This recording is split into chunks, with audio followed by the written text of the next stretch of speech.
Hey guys, let's wrap up April. So it has been a while since I've done a wrap up. I am sorry for that, but I have just been really busy. I have not let, YouTube take over my personal life. We talked about that in earlier videos this year. You can go check that out if you want to. But in April, I participated in Magical Readathon and I passed all of my classes. Now, I did create a TBR for Magical Readathon and I had to divert because there were things that just didn't work for me whenever I picked them up like I thought they were going to. And let's see. Okay, so I went for Moon Warden and I will be posting graphics in this video as we start to talk about certain things and you'll see what I ended up reading. And for my Moon Warden, I read all of the books. Now, I didn't read every book for every prompt like I thought I was going to. I got a little overwhelmed midway through the month, as is the case most of the times with me because I try to pretend I don't have PCOS or PMDD. I know what's going to happen, but anyway. So for Art of Illusion, I read The Deep Sky. This is by Yumi Kitasai, and I no longer have the book. If that tells you anything, I was really not prepared for the amount of times we were going to talk about infertility and pregnancy in this book.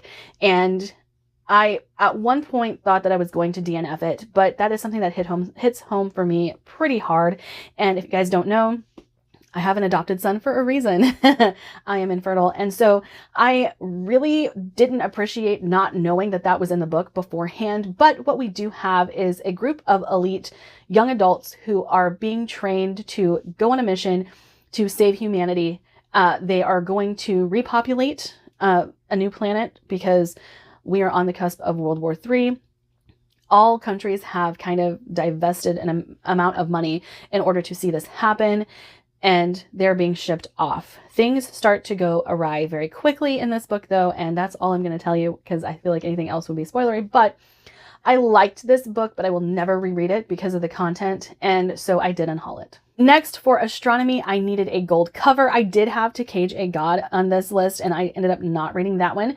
I ended up reading The Radiant King by David Dalglish, and I enjoyed it. So one of the things I have with David Dalglish is I don't think his writing is wholly for me. And I say that because he either goes thematic or character, and I'm very much a plot-driven reader. However, I always enjoy his books. So this came in at a 4-star. I really liked it.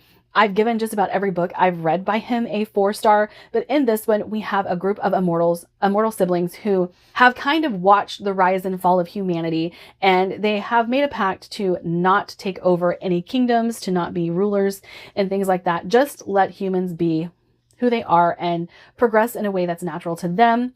Well, one of our immortals wakes up only to find that his brother has done it. He has become a ruler in this country, and the rest of the siblings are either against or for the ruling brother. And it turns into a lot of journeying and battle scenes, which I'm not 100% like for. I would rather have a plot as opposed to a direction, and the direction being we have to go take out our brother. Like that's the whole goal of the book. And so it kind of made parts of it boring for me, but it's still a 4-star. I still really, really enjoyed it. Okay, then for elemental studies, I had chosen Maneater. Quickly DNF'd that one. I've got to learn that humor is not for me. I really want to like humorous books though, so I do still buy some. I try to keep my ear out for people who tell me dark humor or the humor in this worked for me, and there are people who read the kind of stuff that I read, but Manhunter was not it for me, and I ended up reading Lilith, and I was okay on this book. I gave it 3 stars, I do believe, and it's because I was ready to read a book about Lilith as this badass character, and it wasn't the case. Mainly, my issue with this book was Lilith just let things happen. She was very passive in this book, and I think it was because historical events needed to go a certain way. That way, as the reader, you're not kind of shanghaied by events turning out differently. But I did think that it did a disservice to Lilith's story. I do think that if this would have gone in a different direction, I would have liked it better, but it is what it is, and it was okay for me. Okay, and then for spells and incantations, I read A Sea of Unspoken Things by Adrienne Young. I really enjoyed this one. I liked the mystery. I liked the relationships in the story. I really like Adrienne Young's writing. She's very atmospheric, and it lent towards the setting in this book because we are off in the woods, and she comes home to a place that she doesn't want to be. She does not want to come home. She does not want to see the people from her past, but her brother has been killed. And she starts looking through some of his work because he was working on this big project and sorting through it. And she starts to figure out that maybe he was murdered and it wasn't just some freak accident that happened. That's what everybody's telling her happened. And so she starts to investigate, and she investigates with her former lover what happened to her brother. And I think it's really good. I gave it 4 stars. I really enjoyed it. Then to finish out my classes for, I believe, restoration and uncommon antidotes, I read A Drop of Corruption. Now, I don't know if this is going to go up first or if my mid-year check-in is going to go up first, but you will probably already know that I loved A Drop of Corruption. I love Anna and Den. I think they are fantastic characters. I love the mysteries that Robert Jackson Bennett writes. I think he gets you fully invested in the mystery. And then this is on the backdrop of this epic fantasy world. I loved it. I absolutely loved it. And I really loved Anna and Den in this one. They were great. And there's like thread of a romance in there. Like I feel like it could happen, but if it doesn't, I won't be mad about it. And if it does, I won't be mad about it. But I really, really enjoyed that one. Okay, along the way, I did pick up some extra classes. And so I ended up reading North is the Night for Conjuration, I believe. I didn't write it down. I had to slot it into something because I wanted to read that book. But I gave that one 5 stars. Absolutely loved it. It's about 2 girls who take on the gods and their journey, and one of them needing to find the other. It's so good. And it's written in the style of like Catherine Arden, Baron the Nightingale. And I just loved it. I love the mythology. I love the relationships. I love the writing. It was beautiful, heartbreaking, edge of your seat at many points in the book. And so good, so good. I gave it 5 stars. I ended up buying myself a first edition copy of the book. I thought it was absolutely fantastic. For a gold cover, I did try to read Heavenbreaker by Sarah Wolf and ended up DNFing it. I didn't like the writing. I didn't like the way that we were following this character. Like I just didn't like the direction that the story was taking. It couldn't keep my interest, and so I ended up DNFing that one. And just so you guys are aware, that one is not a romance. It's very much a sci-fi space opera. I know that the cover kind of makes you believe that it could be a romantasy, but it's not. For Artificery, I read Check and Mate by Ali Hazelwood, and of course, I loved it. I love Miss Ali. I love her fan fiction writing style. I love her relationships, and this was actually very mature for a young adult. I was very impressed by that fact, because when I go into young adult, I'm prepared for the angst. I do like angst in my stories. That's why I like enemies to lovers. But I don't like whiny characters. And I do believe that these 2 characters had enough going on in their personal lives for you to really get invested in what's going on. And the chess stuff, I think, plays well into the story and gets you motivated. Like, you want to see, like, our characters winning these chess masters. You want to see what happens with all of that stuff. So I think she did a very good job with that. Then, on a whim, I didn't have a prompt I was reading for. I was just in the mood for a romantasy, and I was in the mood for competition, and everybody kept talking about this book. And so I was like, okay, I'll read it. Honestly, I have a hardcover copy of this book coming. I bought it from Pango. It's not here yet, but I broke down and bought it because I really enjoyed it. And that is The Games Gods Play by Abigail Owen. And in this one, we are dealing with a girl who kind of has a contentious relationship with the Olympian gods, especially Zeus. She kind of is her life with her head down. She's cursed. And so she's like, okay, Zeus hates me. The Olympians hate me. And she ends up as a thief.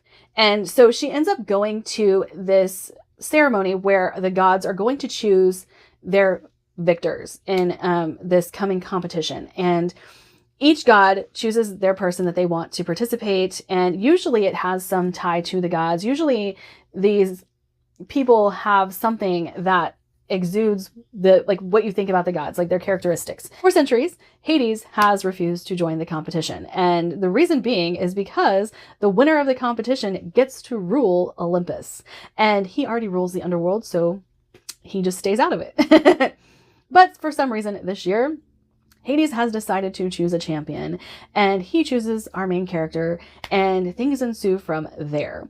But there was a lot of intrigue with Hades not participating in this competition, and all of a sudden he does. There was a lot of intrigue as to why our main character is cursed, and I just really, really enjoyed this.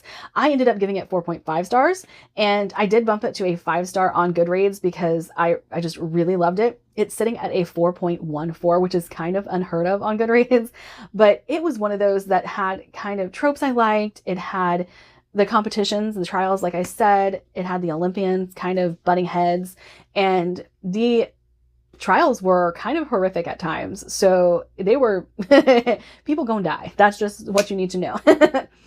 And I just really, really enjoyed it. Editing Trinity here, I forgot about a book, and how I forgot about this book, I don't know. But I also read Buffalo Hunter Hunter in April, and I loved it. It was very much Dracula, but insert native folklore. And, you know, I really, really enjoyed it. Native history. It was one of the Stephen Graham Jones books that didn't give me a headache trying to read it. I have ADHD, and it seems like Stephen Graham Jones does too, because he takes me on these rabbit trails that derail my train of thought. But I didn't feel that way in the Buffalo Hunter Hunter, and it's almost a 5-star for me. Like, I want to give it 5 stars, and maybe by the end of the year, whenever I've sat down with everything that I've read, I might bump it to 5 stars. But I just really loved everything about it. It was everything I wanted it to be. Like I said, native history. We have kind of a story within a story within a story. A girl who finds a journal, and this journal is written by a priest, and the priest is the one who encounters our vampire character, who is native. Oh, and the way that the transformations happen and the vampiric folklore happens in this book is very interesting. The way it works, the way if you live off of a certain type of blood, how your body changes. I thought it was incredibly interesting and a really cool way to explain why vampires aren't found out, why no one recognizes why these people aren't aging and things like that. And so I thought that was a really cool take on vampires. But I really, really love the Buffalo Hunter Hunter. Do need to tell you, not only did I pass my classes, I bonded with a dragon. I will put my little dragon that I bonded with up here. I am working on getting my Dragon Rider's license, so you guys will see that coming up in a future video. And I also am going to be participating in the next Magical Readathon for the fall semester, which I believe is in September. That is it for my April wrap up. I hope you guys found some things to love in this wrap up. I hope I may have changed your mind on a couple of titles, because I know the games Gods Play gets a bad rap, especially if you read it physically. I've heard there's some editing issues in the book, but I read it via audio, so I listened to it, and I didn't notice any of the editing issues in the audio. And I've heard if you listen to the audio, it's not as glaringly obvious, so maybe that's why I liked it so much and others didn't.